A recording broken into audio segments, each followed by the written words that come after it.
ఈ రోజున ఒక మంచి కార్యక్రమానికి నాంది పలికిన తడువుగానే దేవుడు ఆశీస్సులు కూడా మనకు ఉన్నాయన్నట్టుగా, ముఖ్యంగా 26వ వార్డు. ఎందుకంటే 26వ వార్డును ఎన్నుకోవడానికి ప్రధానమైనటువంటి కారణం, కావలిలో 99 వార్డులుంటే ఒక్క ఈ వార్డులో వైసీపీకి 78 ఓట్లు మెజార్టీ వచ్చింది. చప్పట్లు కొట్టకూడదు, ఏడవాళ్ళ మనం. ఎందుకంటే ఇక్కడ అందరూ కూడా నాయకులే.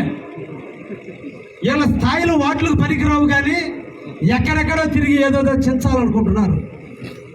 తమ్ముళ్ళు, అన్నలు తెలియజేస్తున్నా, ఏడుండేది కావ్య, చూసుకుందాం. హైడ్రా స్టార్ట్ అయింది, కృష్ణారెడ్డి హైడ్రా స్టార్ట్ అయింది.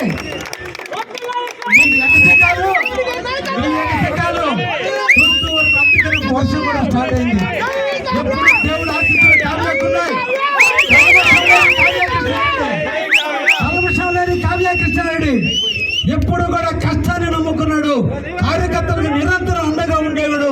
నిరంతరం కార్యకర్తలకి సేవ చేసేటువంటి నాయకుడు కావ్య కృష్ణారెడ్డి ఉన్నాడు. కానీ ఎగసికాలు పనికిరావు, ఈ వర్గాలు పనికిరావు. కులాలు లేదు, మతాలు లేదు, వర్గాలు లేదు. కావలిలో ఉండేది ఒకే ఒక తెలుగుదేశం, అది చంద్రబాబు తెలుగుదేశమే. ఈ కథలు ఇక్కడ జరగవు. ఈ కావలి గడ్డ తెలుగుదేశం అడ్డ. ఈ అడ్డలో ఎగసికాలు పడితే అడ్డంగా నరకటాన్ని కూడా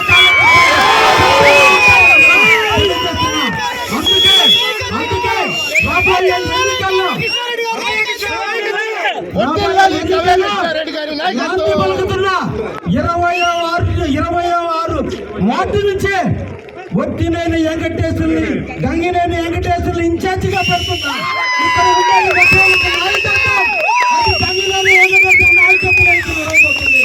ఇక్కడ ఎవరైనా రావాలంటే గంగినేని వెంకటేశ్వర నాయకత్వంలోనే నా దగ్గరకు రావాలి.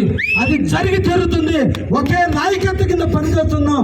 తెలుగుదేశం కార్యకర్తల అండదండలతో, బీజేపీ జనసేన కార్యకర్తలతో ఇక్కడ నడుస్తూ తప్ప ఇంటింటికి నాయకత్వం వహిస్తే కుదిరే ప్రసక్తే లేదని కూడా పార్టీకి అండగా ఉండాల్సిందే, పార్టీకి లాయల్గా ఉండాల్సిందే. ఎన్నో పోటీదారులు తెలుగుదేశానికి ఎన్నో పోటీ వచ్చిన దొంగలు ఈ రోజు తెలుగుదేశం అంటున్నారే, ఇది ఎంతవరకు సమంజసం అని కూడా అడుగుతున్నా.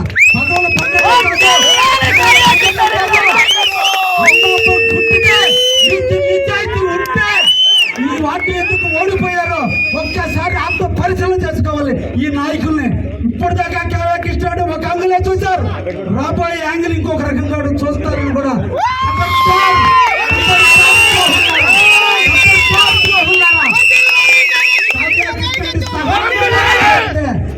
మీ అబ్బాయి తరం కూడా కాదని కూడా హెచ్చరిస్తున్నా. Thank you.